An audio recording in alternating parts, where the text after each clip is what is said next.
Hello, what's up everyone? This is the Backlog Brawler bringing to you Age of Empires 2 map editor tutorials, and this might be one of my more advanced map videos.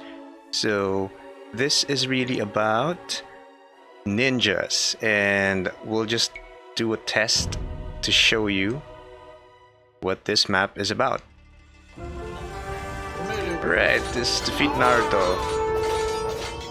And if you're an anime fan, you kind of notice that there are ninjas multiplying and shadowing around everywhere. So yep, that's a message. Kage Bunshin no Jutsu. As you can see, they're deploying smoke bombs, just appearing out of nowhere, and they're murdering my well, I'm the Akatsuki, so yeah, and I am attacking Konoha village. So yeah, look at that. And look, the shadow clones, when the Akatsuki hit them, they just kind of disappear. But if they're the real thing, they do have their health bar diminishing. So it's kind of interesting. I mean, look at this battle. You can probably make similar battles if this is used for your scenario, but it's just so fun to watch. I mean, look at them go. I mean, all that smoke screening, all the false shadow clones makes it difficult to handle this situation. See, and they're just, see, the shadow clones appeared again, and then yes, all the smoke screens, and you don't know which is the real one. Okay, I think I'm about to win this. Right, okay. So now that you got a taste of what this is about, you can see that I have a monstrous number of triggers. Well, not, I suppose this isn't too monstrous, but for that small mechanic there are lots of things going on. So let's just begin to tackle that. First of all, again, this is a ninja scenario where ninjas can use shadow clone jutsu. So here we first create some attributes, and we just kind of use this trigger to set all the units' attributes, change them as we want to. But first we also include a trigger description, so that's gonna show up as an objective, and that's gonna keep reminding the player who the enemy is. Now this is trigger starting state on with no looping, and first thing we do is display some instructions. It could be anything really. It's displaying for 10 seconds, 10 in-game seconds. And then here comes the modification of attributes for a lot of things. So first of all, maybe let's do an inspection first of what units are in the field. So first off, from Konoha village is, wait, let me just do a select on this. Yeah, so first off is there is a ninja. That's kind of weird. It's showing player 1. I think something's wrong with this selector here. Yeah, there we go. So there's a this is actually player 2 ninja. I'm not sure why it's showing as player 1, but yeah, that's a typical ninja unit. And then for my units, we have elite samurai. But as you noticed, if you watched the previous scenario closely, they were not named elite samurai, and this ninja was actually named Naruto. So how did we do that? First of all, we did a lot of attribute modifications. First of which is we do a modify attribute effect. We do it on the ninja, we do it on player 2, and we select object attribute hit points. We do operation set and set it to whatever your HP is, but I went with 500 this time. So there's that. And then for the elite samurai, which is the Akatsuki, I set hit points to 1,000. So each of these guys are gonna be 1,000 hit points, just to make the battle last a bit more. And then we'll do just a typical change view effect. So at the beginning of the game, it's gonna snap to this view, so we get in on the action. And then so that you do that via pressing set location and then going clicking anywhere where you wanna have the camera focused on. And then the next attribute is we modify our elite samurai, aka Akatsuki, to have regeneration rate. So we set it to 20. So of course, the higher, the faster the HP will regenerate. So if you set it to 20, that's a fair amount of regeneration, not too fast, not too slow, but depends on what kind of scenario you're doing. So I did that just so that you could have maybe some tactics. And yeah, I mean, this is optional, but trust me, if you don't have this, your guys are gonna get murdered pretty fast. Next attribute is and this is the interesting one. It modifies the Eagle Warrior unit, and it set the hit points to 1. So remember, there were some shadow clones that were spawning, and whenever my Katsuki hit them, they just instantly died. Yeah, so that's because we set hit points to 1, just so it really functions as a shadow clone in the Naruto series. And yeah, they were Eagle Warriors. They were originally Eagle Warriors. And then we do another modify attribute on the Eagle Warrior, aka the Shadow Clones. We change their attack graphic. Now, for attack graphic, something to note here is you need to know what the graphic ID is, and you can do that by opening your Advanced Genie editor. And this isn't really a modding tool. This comes with, if you do a standard Steam installation of definitive edition of Age of Empires 2. I'm not even sure, maybe it's also on the HD edition. But yeah, you can open that up and type the name of the unit. So in this case, let's say the Eagle Warrior, you don't really want them to look like Eagle Warriors because they're functioning as shadow clones. You want them to also look like the original ninja. So what you do is, in the Advanced Genie editor, you search for the ninja unit, and then you'll check a section, and it says there the attack graphic. So in that attack graphic section, it says 1031 is the attack graphic ID. So that makes it that when the Eagle Warrior attacks, it will adopt a ninja attack graphic sprite, or whatever you call that. So that they don't, I mean, that would be awkward, right? If you don't do this setting, if the Eagle Warrior attacks, I mean, the Eagle Warrior will have to walk, right? So it looks like a walking ninja, for example. And if you don't set attack graphic, then the Eagle Warrior, whenever it attacks, it turns into an attacking Eagle Warrior, and it'll revert back to being a ninja. And as you can surmise, that means you also need to modify some other object attributes, like for example, standing graphic. You also need to check your Advanced Genie editor, what the standing graphic for a ninja is, get that ID, and plug it into this field, so that whenever the Eagle Warrior, aka the Shadow Clone, is just standing around, they still look like a ninja. And here, of course, we also have to set walking graphic. Same logic. Just check out the walking graphic of the ninja, plug it into the Eagle Warrior. And of course, it'll be awkward if when you kill the Shadow Clone, they die and they look like Eagle Warriors. So you also have to set the dying graphic, and you also check that again in the Advanced Genie editor. Now, for immersion purposes, you can set the object name ID of the Eagle Warrior to become a Shadow Clone. And the ninja, we set the object name ID to Naruto. And then again, for immersion purposes, we set the Eagle Warrior, or aka the Shadow Clone icon, to 299. And if you check once again the Advanced Genie editor, what 299 means, that's actually the icon ID for a ninja. Because it would be awkward if you select the Shadow Clone and then see the picture of an Eagle Warrior.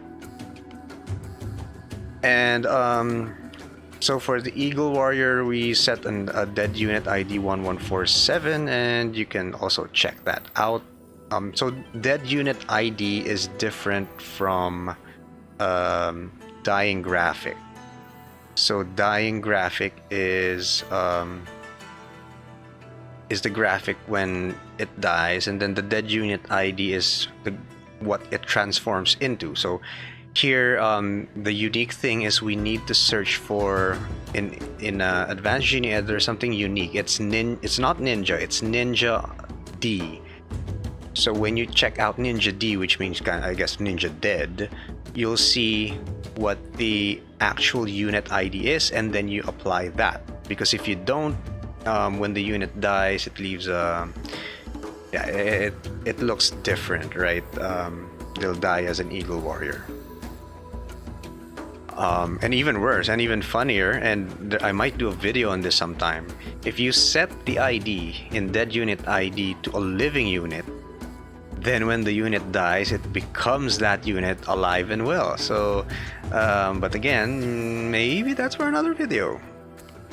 So here, the last attribute we're gonna set is object name Akatsuki for ourselves. Change the Elite Samurai to be named that, so that for more immersion. And let's just maybe test that out just to show you. So name's Naruto, 500 HP.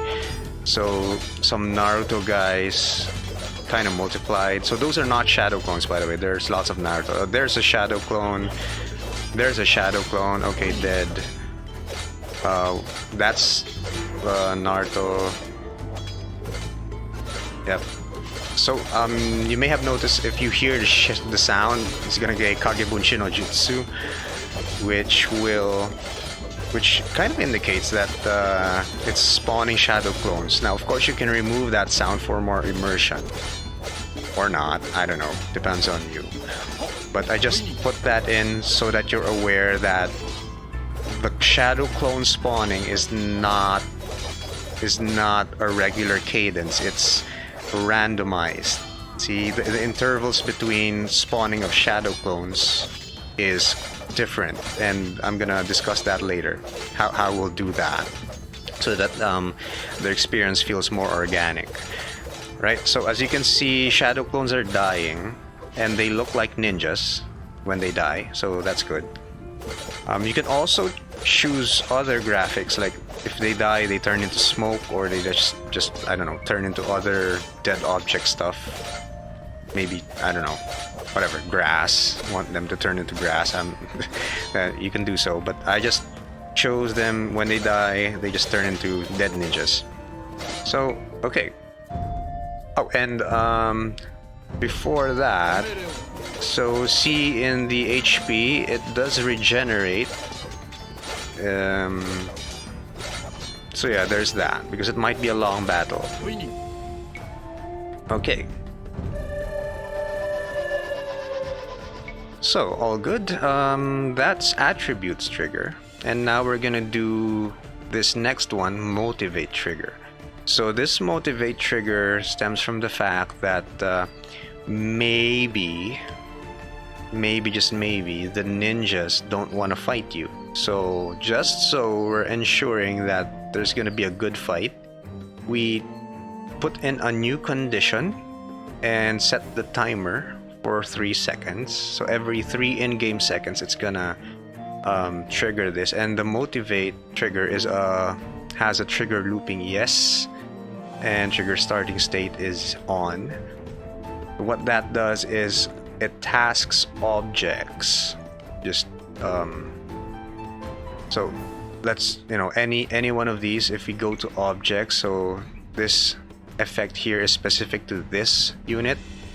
This one is specific to this unit. So see, I have some ninjas stored over there. Effect number 2 is for this, and as you can probably deduce, effect number 3 is for the last ninja. So that's kind of important, because, well, when they spawn, yeah, it depends on AI behavior. I mean, they might use the ninja units to explore the map, and it wouldn't look like a good fight, right? So that's what that's for. Now, the next trigger is the Get Serious trigger. This just, well, first, this trigger starting state is on, it doesn't loop. So there's just a condition here. If said object, which is the first ninja, first Naruto that you fight, if the HP, object HP, is less than or equal to 450, and remember, I set the object HP to 500, so if they shave off 50 hit points from this unit, it's gonna trigger a whole lot of triggers here. So this is the Get Serious trigger, and all it does is once said unit receives enough damage, it's just going to activate all these very nice triggers around here, which is you'll see. Now, the first trigger is going to activate, and it doesn't really matter how you sequence them. It happens at almost at the same time anyway. But okay, let's go to power up trigger. So the power up is just the ninja here. Well, initially they don't have regeneration. Now we're putting some regeneration. It's a very small value, 5. Very passive regeneration. It's just my personal preference. You can do away with that, and I'll show you later why. It's because they're gonna get more regeneration at times. So more on that later. But the next one, and this is for both performance and aesthetic purposes, is that they're gonna get a movement speed increase. We're setting it to 2, so that they're more, ninja-like. And then, of course, we also do that for the Eagle Warrior of player 2. We also set the movement speed of 2 because it would kind of suck if the main unit moves fast, but the shadow clones don't. So yeah, it breaks the immersion, right? So that's the power up trigger. The next trigger is random teleport, and this is actually 4 triggers. They're just named differently: R2, RT2, RT3, RT4, but they all do the same thing. There is a condition here, and it's a chance condition with a quantity set to 20. So what does this mean? This means that for every time this trigger is activated, there's a 20% chance that it's gonna do the effect. So first things first, the random teleport's trigger starting state is off. So I mean, everything, all the triggers that you see in the Get Serious, all these triggers have starting state off because they're only gonna work once the HP kicks in. So for the random teleport, there's a 20% chance of teleporting an object. So you do a teleport object effect. So which object is that? It's this one. And then so this is the object, and you do a set location so that it will know where to teleport said object. So you just click on whichever part of the map you want the object to go to, and then finally for that object, it's going to trigger an attack move. So that means that this object is going to do, it's as if it was ordered to attack move here. So that's going to make the engagement a lot better so that they're not standing around. Now, RT2, RT3, RT4 is just the same thing applied to each of these ninja units. For example, RT2 is just teleporting, if you go to objects, it's just teleporting this one. RT3 is doing this, and RT4 is doing the original one. Now, they have the same stats because they're all ninjas. So that's it. So next thing, sure, they're randomly teleporting. So while units are engaging, they just kind of randomly disappear and then reappear somewhere else for that, cool ninja escape effect. But one other thing is this mechanic called smoke bombs, right? So we have a trigger here called smoke, and it's also governed by chance. So every second there is a 20% chance that all these things are gonna happen, and wow, this is a complicated trigger. So what happens here is there are several modifications of attributes and then some trigger activations, but let's go through one by one. So first of all, again, 20% chance only during the engagement, and that's every second because smoke trigger here is set to trigger loop, which means it's going to loop every second. So every second there's a 20% chance of the smoke bomb being triggered. And what does that do? So it modifies the attribute of the ninja, whereby if said ninja attacks, it's going to adopt the graphic of 5314, which happens to be smoke. So that's right, if the ninja attacks, it's actually a smoke bomb attack. And second to that, when the smoke bomb triggers, it's going to set that ninja's regeneration rate to 200. So that's a crazy amount of regenerations, like it's kind of the ninja healing while under the effect of a smoke grenade or smoke bomb.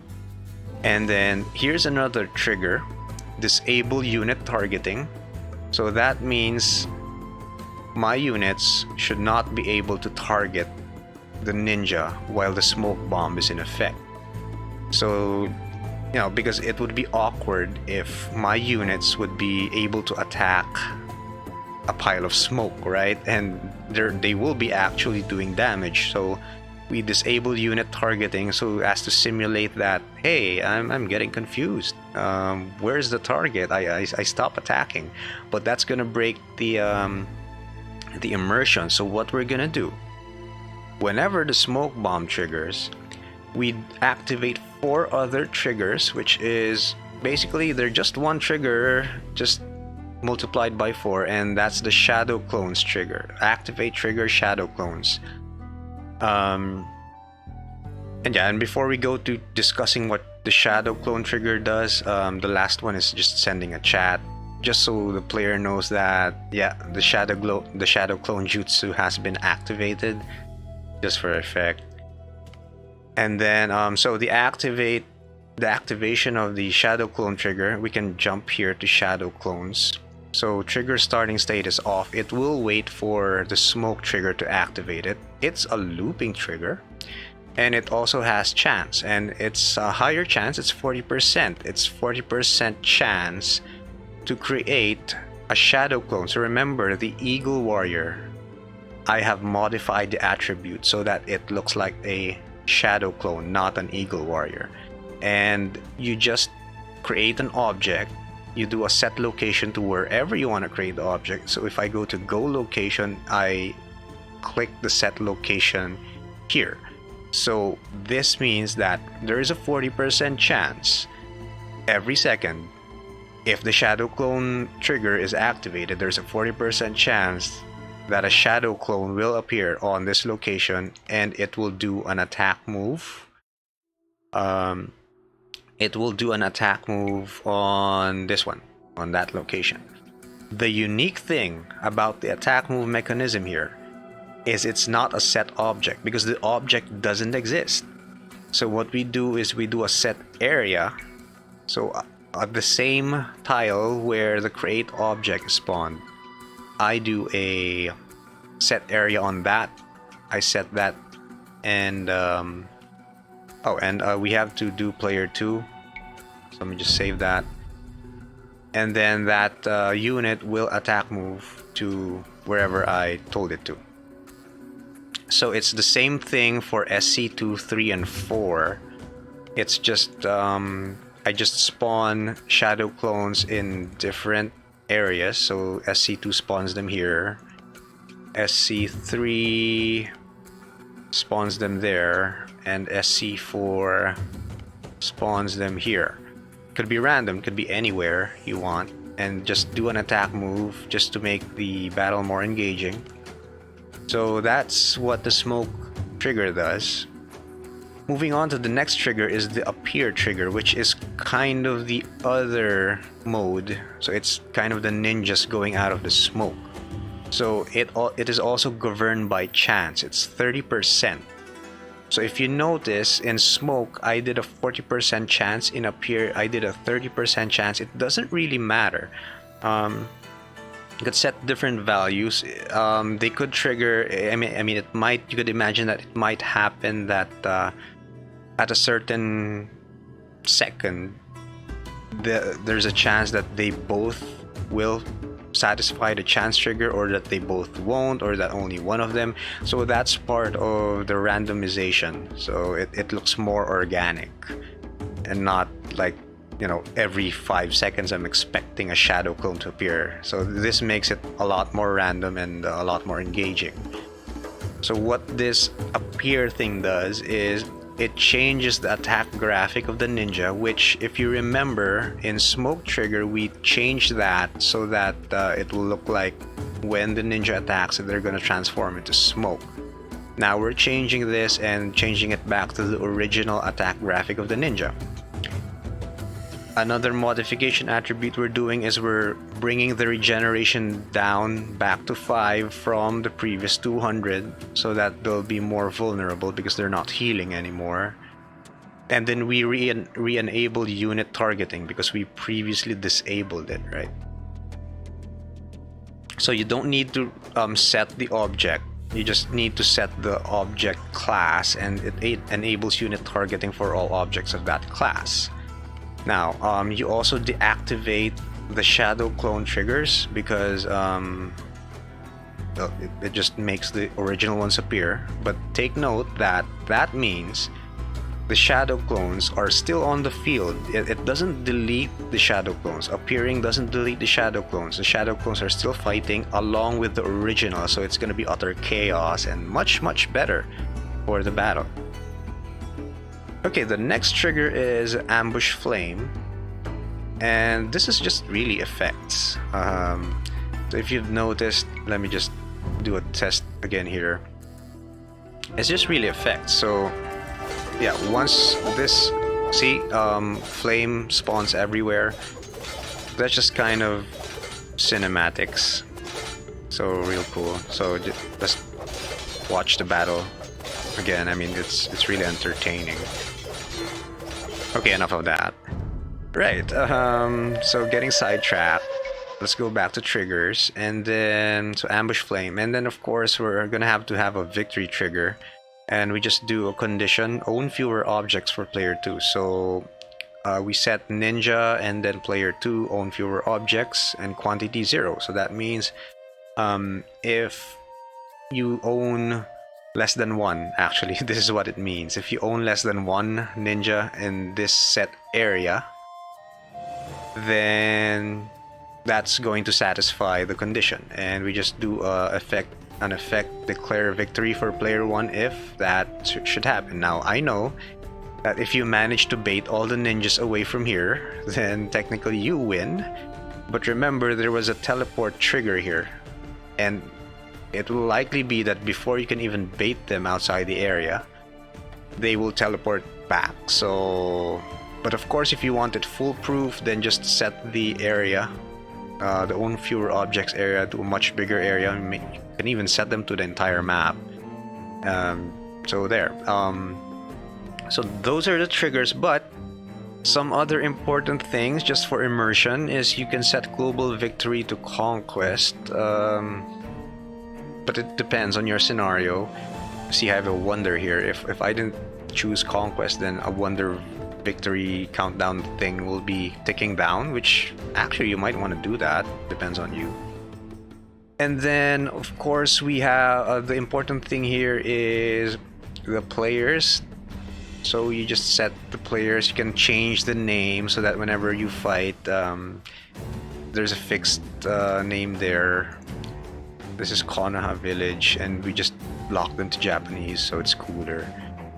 And then what's important also is diplomacy. So for diplomacy, just make sure that they're enemies, because if it's neutral, if player 2 treats you as neutral, there's a tendency that the ninja's gonna just explore somewhere, and yeah, you won't get the battle that you're looking for. So I think that should be it. this is a really, it seems complicated, but yeah, you have to play test for whatever values you want to put in, for example, the chances and the regeneration rate. So with that, thanks for watching. Please subscribe and like if you like this video. Watch out for my other map tutorial videos, and here's me treating you to another final last look at what we've accomplished. So again, if you have any map requests, comments, suggestions, put them in the comment section, and I'll be sure to read and respond to it. So thanks for watching, and see you next time.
Hop, 承知。大将，一大手。